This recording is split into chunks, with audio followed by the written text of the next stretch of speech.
Hi everybody! So ngayon, turo ko lang paano mag-live gamit ang tablet. Okay, so ngayon, open natin si TikTok. And then, pindutin natin yung plus sign. Okay? And then, swipe tayo to the right, papunta sa live. Okay? Then, mobile gaming. Tapos, before that, lagay tayo title. So, since it is Monday today, yung title ko, Monday, ML Day, Let's Climb. So, yung purpose ng title is para makita ng viewers mo ano yung goal mo, ano yung ginagawa mo, like, ganun. Pwede mo lagay, let's have some fun, let's play, ganun. Tapos, sa gaming naman, lagay mo yung topic mo na ano yung gusto mong laruin. So, ako, Mobile Legends. Or if mag-game ka ng PUBG, Roblox, COD-M, yun, mas maganda. Or pagka wala dyan yung game mo, scroll lang, choose my other games. So, bakit mas maganda ilagay yung topic? Para yung algorithm ng live mo mapunta sa ML players or kung anong topic mo like PUBG, COD-M, mapupunta yung live mo na yon sa ganong type of players. Okay? Then, edit ng live goal. Yan, lalagay mo dito ano yung gusto mong ma-receive, ma-achieve. Like, for example, so ngayon, click ko na yung pen. Yan. Tapos, gusto kong ma-receive ice cream cone. Meron recommended si TikTok, pero gusto kong i-click yung ano. Gusto ko siyang dagdagan. Click lang natin si customize. Let's say 100. Yan. Confirm. Confirm. Tapos, sa describe your goal is parang sabi mo lang bakit deserve mo ng gifts, bakit want mo ng gift, or parang, ano lang, pwedeng send gifts if you want this, ano, parang pampa-energize mo, gano'n. Yung nilagay ko sa akin, enjoying this live, show some support. Then, pag okay ka na, yan, pwede mong ano, add this live goal automatically or pwede mo siyang i-change para mas maganda, ano na, automatic. Then, confirm. Yan, okay na. So, pindutin na natin yung go live. Allow. Then, open ML. Open. Yan, sa ML na tayo.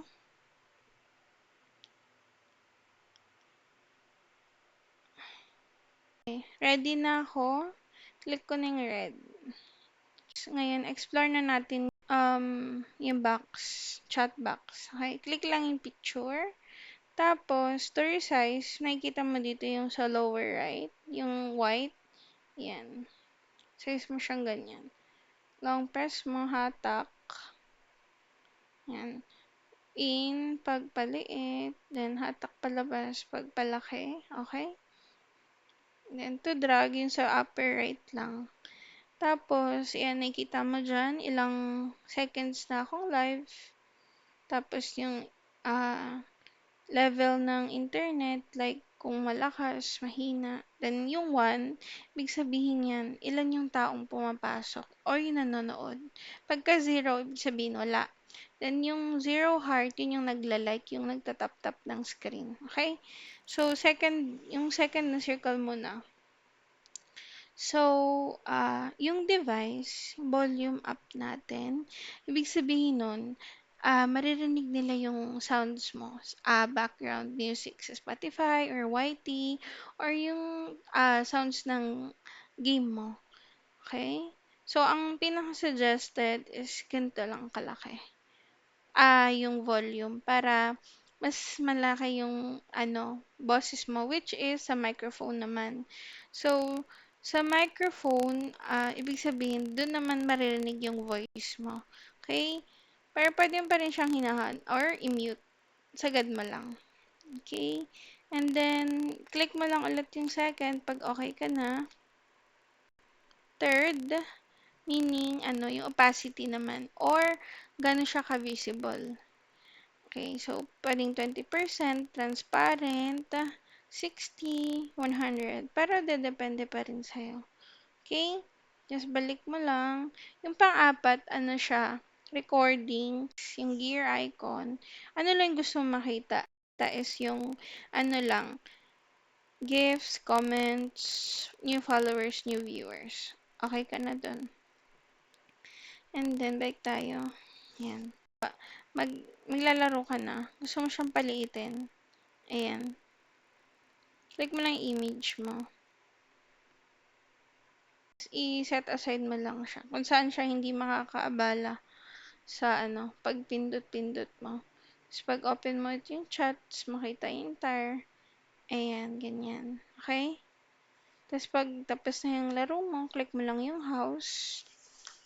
Tapos, pagka pala gusto mong mag-mute ng tao or mag-block kasi nag-spam sila or nagsasabi ng bad words or ng trigger words mo, click mo lang yung name, tapos andyan yung option to reply, mark viewer, mute account, block, report, okay?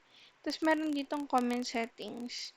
Yan, kung alam mo yung comments mo, filter yung comments na masasama, block keywords. Hindi ko na ipapakita, pero lalagay mo dyan yung trigger words mo na ayaw mong nakikita, ayaw mong sinasabi sa'yo.